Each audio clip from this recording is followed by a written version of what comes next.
आप देख रहे हैं सूर्य तरंग न्यूज। प्रदेश कांग्रेस अध्यक्ष जीतू पटवारी ने आदिवासी भूमि के मुद्दे को लेकर बीजेपी और उद्योगपतियों पर आरोप लगाया। उन्होंने दावा किया कि मध्य प्रदेश में बीजेपी नेता और उनके संरक्षण प्राप्त उद्योगपतियों द्वारा आदिवासी समुदाय के लगभग 1,26,000 हेक्टेयर भूमि खरीदी गई। भोपाल में जारी बयान में जीतू पटवारी ने कहा कि आदिवासियों की जमीन के हस्तांतरण और खरीद फरोख्त के मामलों की गहन जांच हो। उन्होंने आरोप लगाया कि कई मामलों में आदिवासी भूमि के सौदे में अनियमितताओं की आशंका है, जिससे आदिवासी समाज के हित प्रभावित हुए। पटवारी ने कहा कि यदि प्रदेश में कांग्रेस की सरकार बनती है तो ऐसे सभी भूमि सौदों की जांच कराई जाए। उन्होंने कहा कि जांच में जहां भी अवैध तरीके से भूमि हस्तांतरण या नियमों को उल्लंघन के प्रमाण मिलेंगे, दोषियों के खिलाफ कार्रवाई हो। कांग्रेस ने कहा कि आदिवासी समाज के अधिकार और उनकी जमीन की रक्षा पार्टी की प्राथमिकता है। जरूरत पड़ने पर संबंधित भूमि आदिवासियों को वापस दिलाने की प्रक्रिया शुरू होगी। मूल बात फिर से मैं बताना चाहता हूँ आदरणीय राष्ट्रपति जी को मीडिया के माध्यम से कि मध्य प्रदेश ऐसा राज्य है जहां पर 1,53,00,000 आदिवासी परिवार के लोग रहते हैं।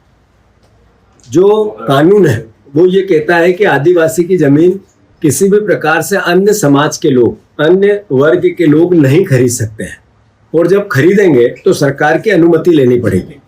1,26,000 हेक्टेयर जमीन, लगभग 3 लाख एकड़ जमीन पिछले 7-8 साल में बिकी है आदिवासियों की पूरे मध्य प्रदेश में।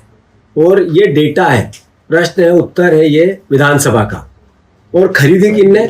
तो इसमें बीजेपी के कई विधायकों के नाम आए, बीजेपी के कई मंत्रियों के नाम आए, बीजेपी के कई अन्य नेताओं के नाम आए, उद्योगपतियों के नाम आए। कंपनी के माध्यम से जमीन खरीदी गई, उसमें बीजेपी के लोग डायरेक्टर हैं या किसी न किसी रूप से उस कंपनी से जुड़े हुए हैं।